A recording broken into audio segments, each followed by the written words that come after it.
തെരഞ്ഞെടുപ്പ് മുന്നിൽ കണ്ട് CPM-ന്റെ തന്ത്രമാണ് ക്ഷേമ പെൻഷനിലെ വർധനവ്.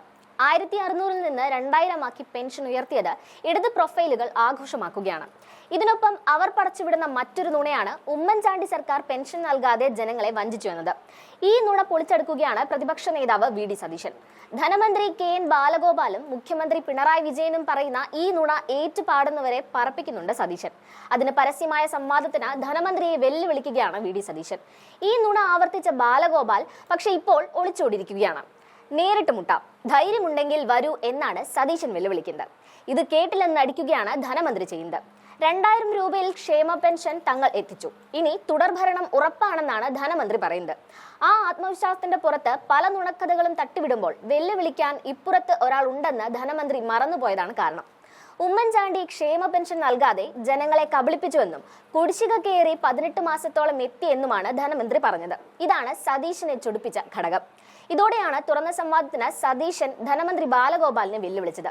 ഇത് കേട്ടില്ലെന്നടിച്ച് പിന്നീട് മാധ്യമങ്ങളെ കാണാതെ ഒളിക്കുകയാണ് ബാലഗോപാൽ ചെയ്യുന്നത്.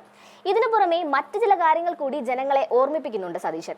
UDF അധികാരത്തിൽ വന്നാൽ സാമൂഹ്യ സുരക്ഷാ പെൻഷൻ 2500 രൂപയെ വർദ്ധിപ്പിക്കുമെന്നാണ് പ്രതിപക്ഷ നേതാവ് VD സതീശൻ പറഞ്ഞത്.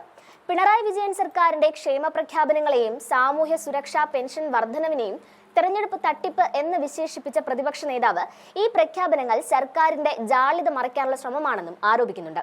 മാധ്യമങ്ങളോട് സംസാരിക്കവേ പാവപ്പെട്ടവർക്ക് സർക്കാർ എന്ത് നൽകിയാലും പ്രതിപക്ഷം അതിനെ സ്വാഗതം ചെയ്യുമെന്നും എന്നാൽ LDF സർക്കാരിന്റെ നടപടികൾ കേവലം രാഷ്ട്രീയ പ്രേരിതമാണെന്നും അദ്ദേഹം പറയുന്നുണ്ട്.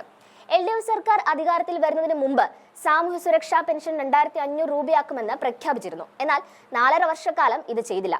തെരഞ്ഞെടുപ്പിന് തൊട്ടു മുമ്പാണ് 400 രൂപ വർദ്ധിപ്പിച്ചത്. യഥാർത്ഥത്തിൽ ഗുണഭോക്താക്കൾക്ക് 900 രൂപയുടെ നഷ്ടമാണ് ഉണ്ടായിരിക്കുന്നതെന്നും കേരളത്തിലെ ജനങ്ങളെ ഇങ്ങനെ കബളിപ്പിക്കാൻ കഴിയില്ലെന്നും VD സതീശൻ പറഞ്ഞു. ഇതിനു പുറമെ സംസ്ഥാനത്തെ ധനകാര്യ സ്ഥിതിയെ പ്രതിപക്ഷ നേതാവ് രൂക്ഷമായി വിമർശിക്കുന്നുണ്ട്.